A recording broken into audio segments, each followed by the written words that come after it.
'Cause baby, I'm an anarchist, you're a spineless liberal. We march together for the... In Taito's classic arcade game Ninja Warriors from 1987, a group of American anarchists are sick of their dictatorial fascist president, so they want to do something about it. Only instead of fighting the power the way a real American anarchist would, they take the kick-ass video game route and build two ninja Terminators to slit the throat of the fat little bitch. Your opponents in this game are quite varied, from normal foot soldiers with daggers, tougher and smarter foot soldiers with daggers, hunchbacked old men that jump around and slash at you, guys floating around like oversized flying squirrels, to guys in fucking tanks, and your only weapons are a pair of kunai and a limited supply of shurikens. Certain people like Kurt Collada will tell you that this game is mediocre and boring and has no redeeming quality. Beyond setting the stage for the SNES sequel Ninja Warriors Again, developed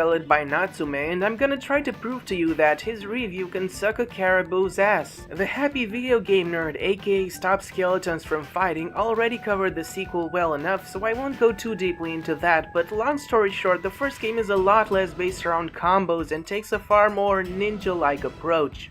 The game is very deceivingly simple at its core. There are no upgrades for one. You don't get stronger kunai or fire shurikens, you just walk left to right slashing dudes up, throwing projectiles, blocking and deflecting enemy attacks, and jumping all over the place. For the record, the far superior long jump is done by pressing the jump and attack buttons simultaneously. The game might seem hugely repetitive at first glance, and to some extent it is. They do reuse the hunchbacked old men a little too much for my liking, and the game's not as packed with moment-to-moment creativity as other arcade classics. But don't let that put you off. What surprised me is that the enemy types actually get smarter as you go along. After some time, the foot soldiers will react to your so far tried and true tactics. They might try to duck and stab you if you're upright, or they'll roundhouse kick you in the face if they catch you crouching your way through the entire level. What makes this harder is that at some point you'll feel like you have to crouch, especially when you're surrounded by gunners or dogs. There's a lot of split-second decisions and reactions required to make your way through the whole thing without dying, or even without dying much. I plan to try it one day, but I'll have to admit that I've not cleared this game on one credit once in my life so far, which is after all the way to truly finish an arcade game. Some enemy and boss types will prove to be huge hurdles for your progress, as they require special strategies and perfect twitch reflexes. There's this katana-wielding ninja lady that you'll be fighting time and time again, and from my personal experience, the safest bet for taking her out is to attack her lower body. Shurikens help too in the right context. Then you have this fire-breathing guy that requires you to lure him into attacking you while setting up right and then very quickly ducking to avoid his flames, slashing at his crotch, and then jumping the fuck out of there because he can attack you while crouching too, and just one hit can take out almost half your health bar. Then there's this big armored guy with a flail who seems to get tougher all the time. And then you have the doppelgangers. Christ, fuck these guys. You can get a cheap shot on the first few by jumping and shooting a shuriken, but they'll promptly learn from this and won't fall for the same trick again. Once that's out of the way, fighting them is a matter of long jumping behind their backs, blocking, throwing shurikens, and hoping to god they won't take away too much of your health bar. And if you're unlucky enough to be fighting two of them at the same time, that sucks. And then of course there's the tank guy. You have some awesome bosses, some kick-ass regular enemies. Sounds neat, right? Well, that's not all. Ninja Warriors can be shockingly exploratory for an 80s non-stop action arcade romp.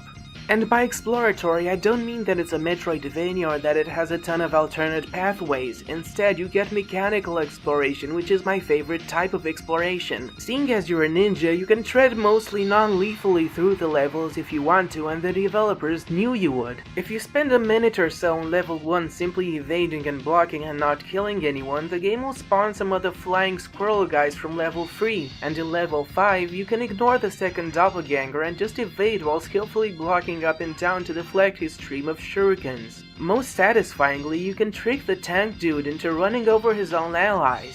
Finishing the game on one credit requires some pretty high level play, which is brilliantly shown in this Replay Burners long play, a great channel by the way. On the minus side, if you're playing to get the best possible score, the evasive strategies won't help much, but that's not really an issue. It's good that this game is interesting for both high level play and fucking around play. And on the subject of flaws, the scripted moment when the tank attacks you is pretty badly designed. What's supposed to happen is that the tank will try to use its cannon to take you out, but the actual projectiles are completely invisible. So it's a matter of trial and error if you want to know where the explosions will appear. When you hear the tank sound, simply go to the left of the screen and wait. Every single shot will miss you. Visually, the sprites are pretty appealing and detailed, and the way the cloth on the ninjas is drawn is pretty believable for the time.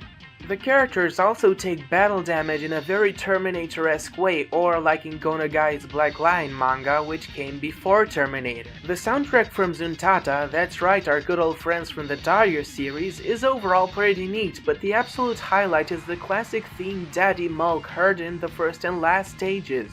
The upbeat tune and the military-sounding voice samples complement the no fucks given, walk forward and kill everyone no matter what tone, and set up the beginning and end of the game as intensely badass, iconic experiences. This game shouldn't be just a quaint, antiquated 80s relic. Arcade fans should still be playing it even today and competing for score. It's not perfect, but it's also not just a silly relic from a primitive time. So, give it a shot.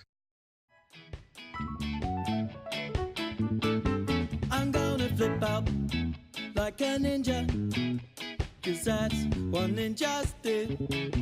I'm gonna flip out like a ninja, and you should flip out too.